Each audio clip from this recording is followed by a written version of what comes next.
Hey everybody, I had a request a little while back to do a walk around video of the truck, so just now getting around to that. I got a 2018 Chevy Colorado ZR2. Got it new in January of 2018. It's been a good truck to me. A couple of little petty things with warranty, but no major issues, knock on wood. First thing I did was get the windows tinted. It's a lot cooler in there now. It's 5% on the front and 20% on the back windows. And then the front windshield is 50% with the eyebrow, 5%. And so it stays pretty cool in there, even on the hot sunny days. Got the ditch lights next. They were the side shooter model, where they shoot out to the side, the light, almost even with the side view mirror there, so I can see out to my sides, and real good in the front with that's the driving lens. I think it's the spot flood combo. Works really well. I got it hooked to my brights. A lot of people might say that's a bad idea or illegal, but I don't, use my brights that often, or the only time I really use them is when I want to turn that light on. First really big thing I did was the BDS lift. Got the 4-inch spacer there, the blocks in the back. Ended up getting the 295/70 R17 Firestone MT2 tires with that. They got about 45,000 miles on them now. Doing pretty good. I like them. I would recommend those to anybody that's looking for a good mud terrain. I think other tires might do better, like if it's strictly just mud, but I think these tires do really well with, all around. And, good in the mud too, for sure, but definitely better at, rock crawling than say a STT or something like that. But the STT might do better in the mud, if you know what I'm saying.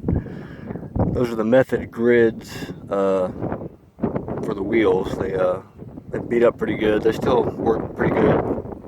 No real problems out of those.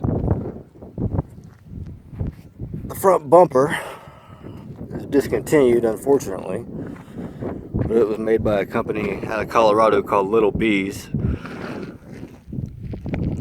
They make Tacoma bumpers too, so maybe they were just selling too many of those and decided to stop messing around with the Colorados. But it works really well. Got the winch hookup is up there on the left, or the passenger side of the hood, in front of the airbox for the controls. Baja lights in the grill, or the bumper rather. Works really good in the dust and fog and all that stuff. The rock sliders are also made by Little Bees out of Colorado. They might still make these. I really like the way they flow with the doors, as far as and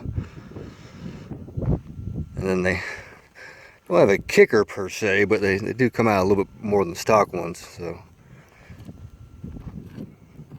help you a little bit with that.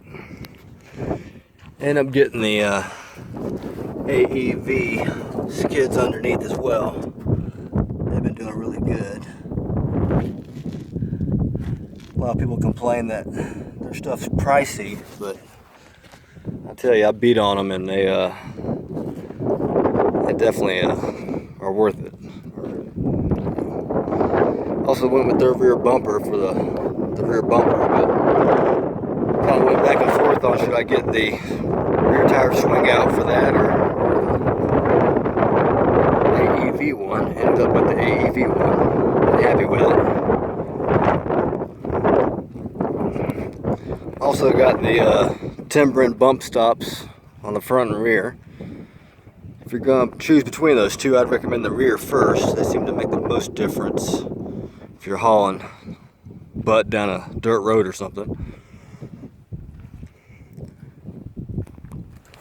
I recommend a tonneau cover just because people's feet on your stuff and stealing it, or dust getting all over everything. And got the 589 high lift jack carrier there. Also went with their ARB compressor bracket for under the reservoir in the front. forget who makes that mole panel, but it's pretty good. A couple videos on that somewhere. This tonneau cover has a toolbox option. That's why I ended up going with this one over all the others, because I really liked the toolbox they offered. So all my recovery gears in there, or a lot of it, most of it anyway. Downside is you can't fold this up past there, so you kind of have like a permanent toolbox thing going on with the lid. Got the ARB air bracket back here in the rear bumper, coming out of where the rear tire used to be lowered. Works pretty well. There's a 2-gallon Firestone air tank in the under the rear bed as well, between the cab and like some of that subframe under the bed. That helps. The lights for the rear bumper are just some cheapos off of Amazon. I think they were 40 bucks, but they strobe white or yellow or amber, I guess, and then you can have solid amber or white also. So I like those just because it kind of sucks because you got to cycle through all the different on-off to cycle through the different modes, but you know, it's nice having the options.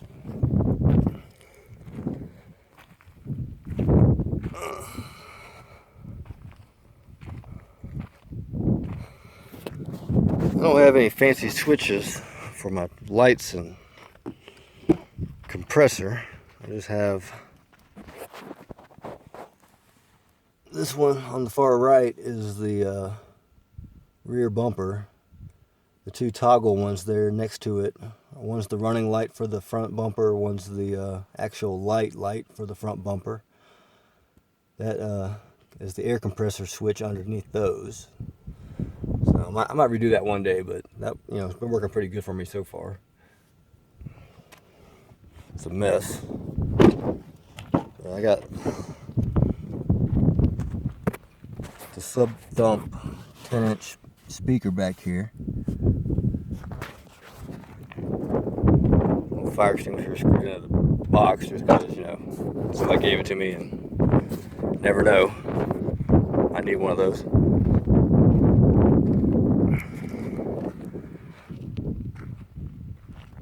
Like I said, it's been really good to me. I don't beat it too hard, but I have taken it some places that I will guarantee you most people that own these trucks don't take their vehicle.